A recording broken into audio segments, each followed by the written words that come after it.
Final Fantasy XVI's world of Valisthea is rich with history, lore, and political intrigue. There's a lot to take in, and the game drops you in the middle of it. With the help of Hippocrates and Vivian, our in-game historian and scholar, let's make sense of it all. We're going to lay out all the different nations, key players, and global politics of Final Fantasy XVI. As you progress through the story, the state of the world will change, but hopefully this will give you a solid foundation as you get deeper in the game. There are minor spoilers here for the FF16 demo, so if you haven't played it yet, you might want to do that first. Okay, let's start at the beginning.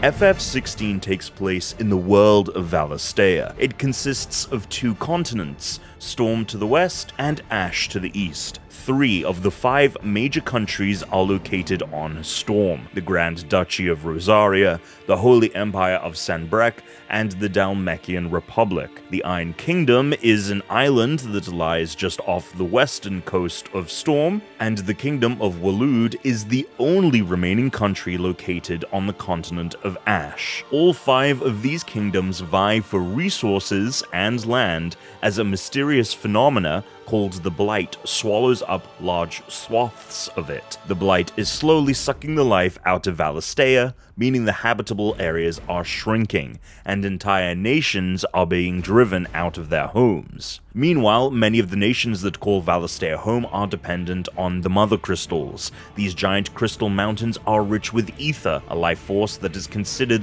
the source of all magic. Mothercrystals are mined for crystal rations, which can allow anyone to use magic. Magic in Valisthea is an important part of daily life. From farming to cooking to building, the population of Valisthea is dependent on these crystals. Unfortunately, a shard can only channel so much magic until it shatters. This means that countries need to infinitely mine a finite resource in order to keep the world moving. However, not everyone needs crystals. Some, called bearers, can channel magic from within themselves to cast powerful elemental spells. Sounds cool, right? Not really. While these nations might not agree on much, nearly all of them believe that bearers are subhuman and should be enslaved.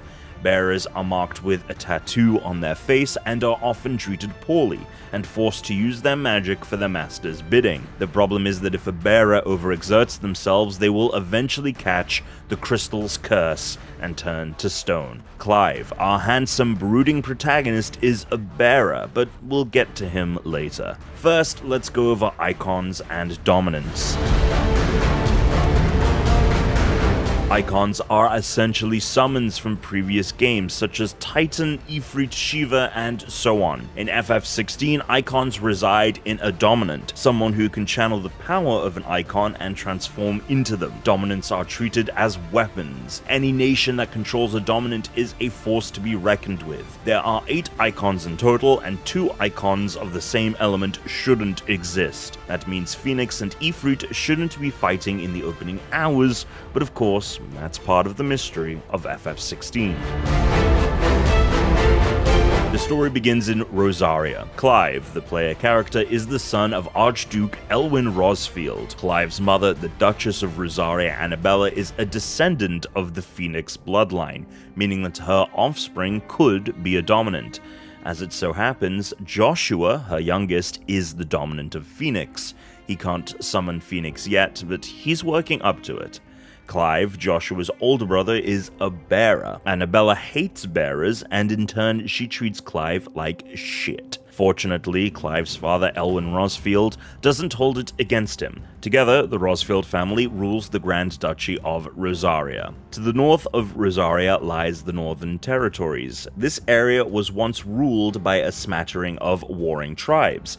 However, as the Blight took hold of more and more of the territory, the tribes folded into the Grand Duchy of Rosaria.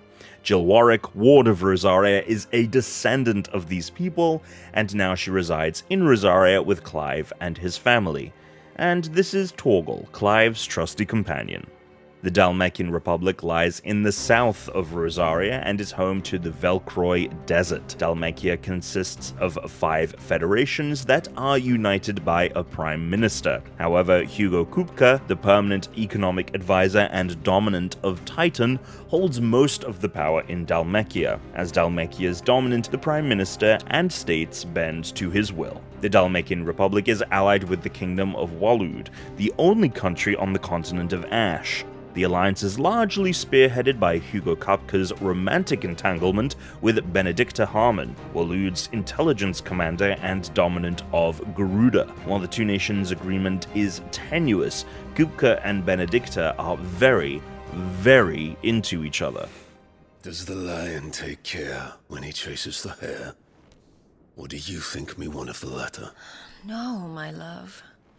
You are a lion. You're my lion.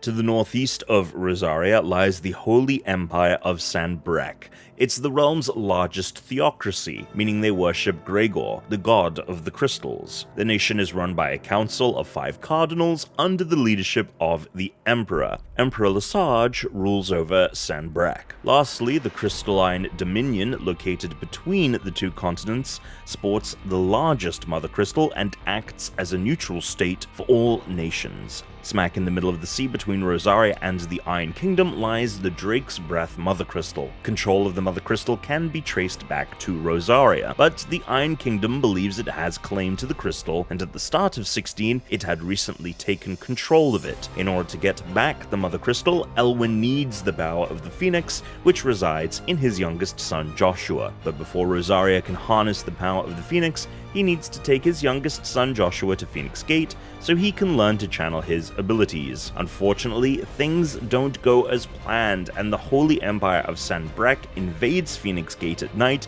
and manages to overthrow the Grand Duchy of Rosaria overnight. And that's about where the demo ends, so I won't dig any further into story events. Remember, if you hear an unfamiliar term as you explore Valisthea, hold down the touchpad to bring up the Active Time Lore menu. This menu automatically populates with relevant information. Unfortunately, in order to review all of the in-game lore, you need to return to Hippocrates in the Hideaway. If you need a story recap, or you're curious about the world events at previous points in the story, you'll want to talk to Vivian. You won't meet for the first dozen or so hours though, so don't try to find her. Hopefully this will help you navigate the world of Final Fantasy XVI. Be sure to check out our full review of FF16 on GameSpot, and stay tuned for more Final Fantasy coverage. May I have this dance? He's an Imperial Dragoon. And you are the shield who was blessed by the Phoenix. Not that it will save you! Zarian,